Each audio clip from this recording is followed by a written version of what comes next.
Hi, Rolf Snobeck here, and thanks for joining me again this week.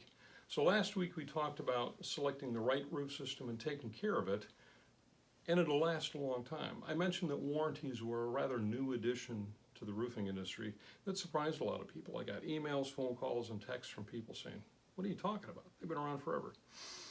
Not so much. They've been around for just over 40 years. So what I wanted to do is give you a snapshot of the history of the roofing industry and explain why warranties are here today. So basically from about 1850 through the 1970s, built-up roofs were the predominant roof system for flat roofs in America. And you want to think about that smelly kettle next to the building with either hot asphalt or hot pitch, and guys on the roof mopping, spreading out the pitch and putting felts into it. For up until about 1870, it's the way it was done. The first change came in the 1870s because we had the Great Chicago Fire and we had the paddle wheelers down in New Orleans. They're letting sparks out, and what they found is that the roofs were catching fire and burning the buildings down from the roof down. So the solution to that was to put stone up on the roof to make the roof fireproof. That was the first change.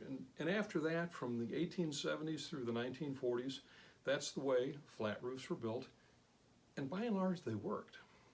But after World War II, the cost of labor went up because there was labor shortages, and the cost of asphalt went up because as a nation we went from heating everything with coal to using petroleum products.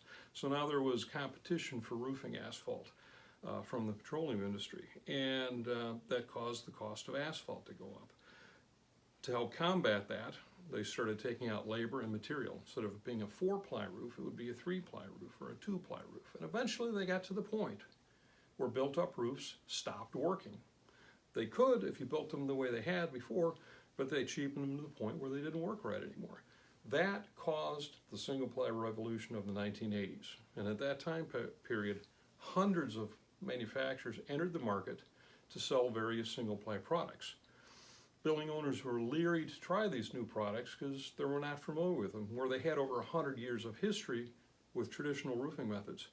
To combat that, manufacturers came out with the roofing warranty. Said, yeah, you may never have seen this before, but here's a piece of paper that says it's guaranteed for 10 years.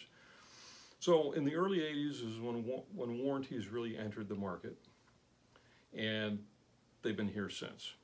So in the 1990s, single-ply membranes finally started to take hold, and think of ballasted EPDM as the predominant system at the time. In the 2000s, TPO became very popular, and most of that was code-driven because municipalities wanted light-colored roofs on buildings to help with the urban heat island effect. And here we are in the 2020s again, and we're back to cost inflation and material shortages. So I guess my question is, what will we be buying next?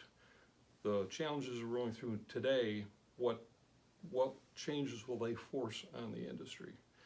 And there's also single-ply products that are on the market that have been on the market for 30 or plus years or more. When will we get back to the point where we judge a product based upon its track record rather than the piece of paper and the warranty? If any of this resonates, you want to learn some more, let me know. My contact information is in this post. And as always, don't forget to follow me at #RolfTheRoofingGuy at LinkedIn, YouTube, or Rumble. You make it a great day.